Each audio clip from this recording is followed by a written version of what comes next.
Hello all dear aspirants and warmly welcome है दोस्तों आप सभी लोगों का आईफास की इस बेहतरीन और लाजवाब प्लेटफॉर्म के ऊपर। और बातें हो रही है गैडबी 2025 के टॉपर लोगों की। और आज हमारे साथ ऐसे ही एक कैंडिडेट जुड़े हैं जिन्होंने गैडबी 2025 की एग्ज़ाम में हर किसी बच्चे का जो ख्वाब होता है डबल डिजिट रैंक को हासिल करना, उस रैंक को हासिल किया है। तो जानते हैं उनकी जर्नी क्या रही थी इस एग्ज़ाम्स के लिए, उसी के साथ साथ उन्होंने क्या पढ़ा है, कैसे पढ़ा है, क्या अप एंड डाउन्स रहे, क्या स्ट्रगल्स रहा, नोट्स मेकिंग की स्ट्रैटेजी क्या रही। हर एक चीज़ को जो है उनके थ्रू हम समझते हैं, जानते हैं। तो हेलो। Hello sir. मेरा नाम शिखा विज्ञान है एंड मैं हरियाणा हिसार से रहने वाली हूँ। एंड प्रिपरेशन, गैट बी की प्रिपरेशन एज इन मेरा मेन गोल तो यही था कि मुझे एमएससी करनी है कोई बहुत अच्छे कॉलेज से।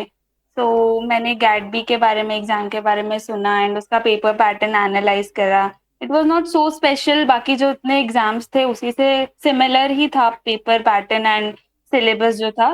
एंड प्रिपरेशन के दौरान मैंने नोट्स मेकिंग पे ऐसे रखा था कि जो यूट्यूब पे जितने भी लेक्चर्स उस टॉपिक से रिलेटेड अवेलेबल थे एंड मैंने उसको स्टडी करा। जो पहले मैंने मेरे बेसिक्स पे भी फोकस करा कि 11th 12th के जितने बेसिक्स हैं वो क्लियर हो, एनसीईआरटी रेफर करी उसके लिए स्पेशली।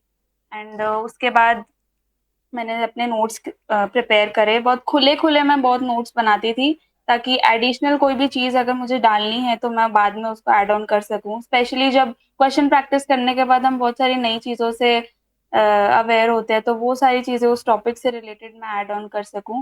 वैसे मैंने मेरे नोट्स रखे थे, बहुत खुले खुले रखती थी, डायग्राम स्पेशली बहुत क्लियर, क्योंकि डायग्राम से चीज़ें ज़्यादा याद रहती हैं।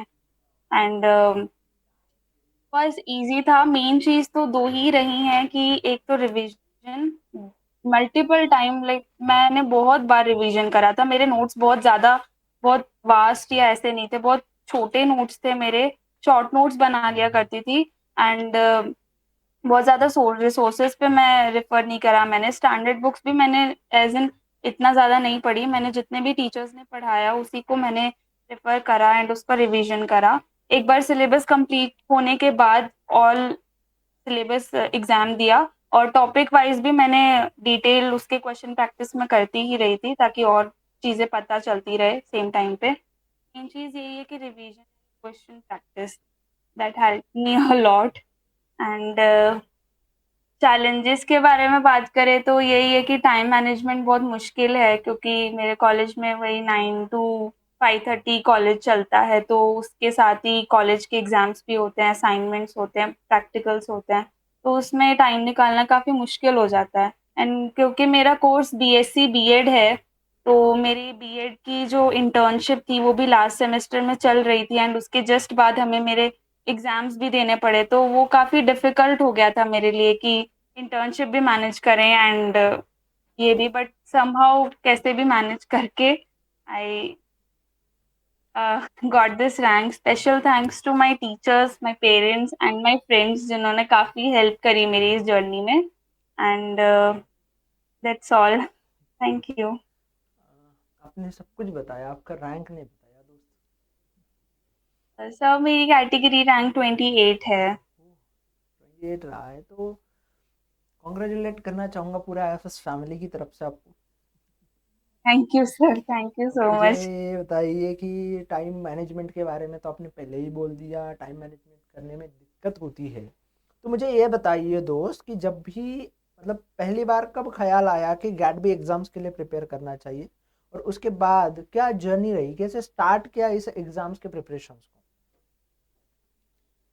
फर्स्ट टाइम जब अ, जैसे मेरे 8 सेमेस्टर्स होते हैं, तो जब मैं 6 सेमेस्टर में थी उसके स्टार्टिंग में आई डिसाइडेड कि अ, मुझे एग्ज़ाम देना है, एमएससी अच्छे से करनी है, तब मैंने डिसाइड करा। तो तब सबसे पहले जो मैंने यूनिट उठाई थी वो थी बायोकेमिस्ट्री।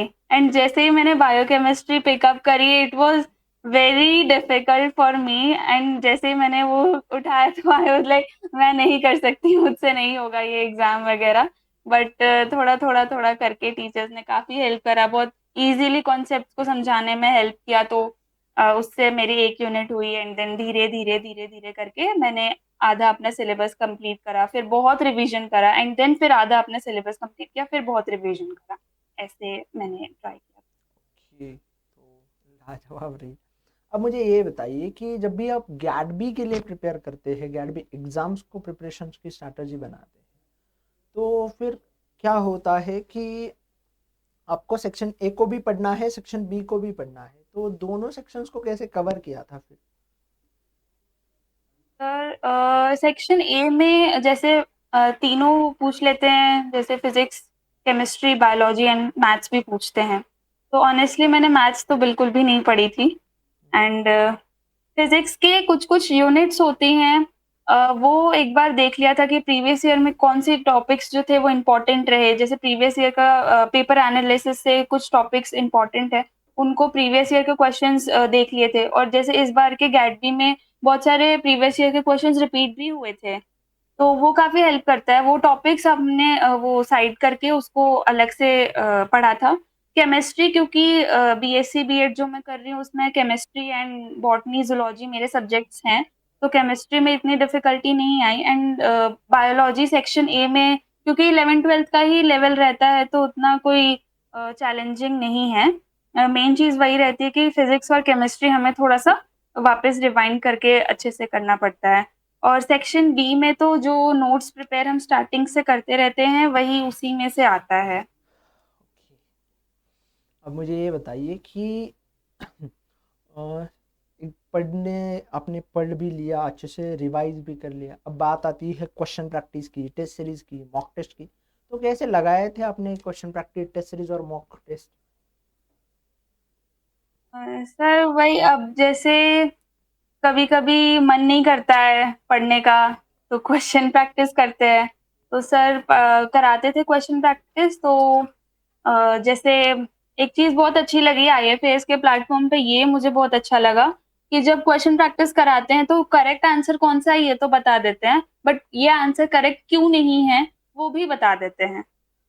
तो वो चीज़ बहुत ज़्यादा हेल्पफुल रही कि क्योंकि वो उस उससे रिलेटेड कोई भी कॉन्सेप्ट है, वो भी क्लियर हो जाता था। जो हमारे मिसकंसेप्शंस रहते हैं, वो भी काफ़ी अच्छे से क्लियर हो जाता है। तो मैं वही करती थी कि जैसे क्वेश्चन का आंसर बता दिया, उसके बाद फिर कोई नया कॉन्सेप्ट है तो मैंने उसको अपने नोट्स में ऐड ऑन कर लिया एंड जो चीज़ गलत है वो भी लिख ली अपने नोट्स में एंड उसके बाद ये तो रही जो यूट्यूब पे जो क्वेश्चन प्रैक्टिस होती थी वो और जो वो टेस्ट सीरीज़ मैंने जो ली थी, उसमें से भी मैं देखती थी कि कहाँ पे मेरी कमी आ रही है, कौन से एरियाज़ में मुझे वर्क करने की ज़रूरत है। तो मैं वैसे काम करती थी बस। बहुत बेहतरीन। अब मुझे ये बताइए कि एग्ज़ाम हॉल में 100 में से 60 सवालों को ढूँढना अपने आप में ही एक कला है, स्ट्रैटेजी है। तो फिर आपने वो 60 सवाल जो है कैसे ढूँढे थे? सर मैंने सेक्शन बी से स्टार्ट करा था एंड मैंने सबसे जो लास्ट क्वेश्चन होता है 100 क्वेश्चंस होते हैं जिसमें से हमें 60 अटेम्प्ट करने हैं। तो सबसे मैं 100 क्वेश्चन से मैंने लास्ट से स्टार्ट करा था एंड वहाँ से मैं धीरे-धीरे नहीं आ रहा है स्किप, आ रहा है ठीक है, ऐसे करके एंड लास्ट में तो ऐसे हो गया था कि 60 क्वेश्चंस की लिमिट खत्म हो गई थी but I was having more questions कि मेरे को ये भी करेक्ट आते हैं, ऐसा। तो क्योंकि पता नहीं इतने जो हुआ ठीक है पर आते रहते करेक्ट कर दिया, नहीं आ रहा है स्किप बस ज़्यादा टाइम उसमें लगाया नहीं कि मुझे इसको सोचना है या करना है। एक बार वन टाइम रीड करके आंसर आया तो आया क्योंकि बायोलॉजी में ज़्यादा अ, अगर आता है तो आता है, नहीं आता है तो नहीं आता है।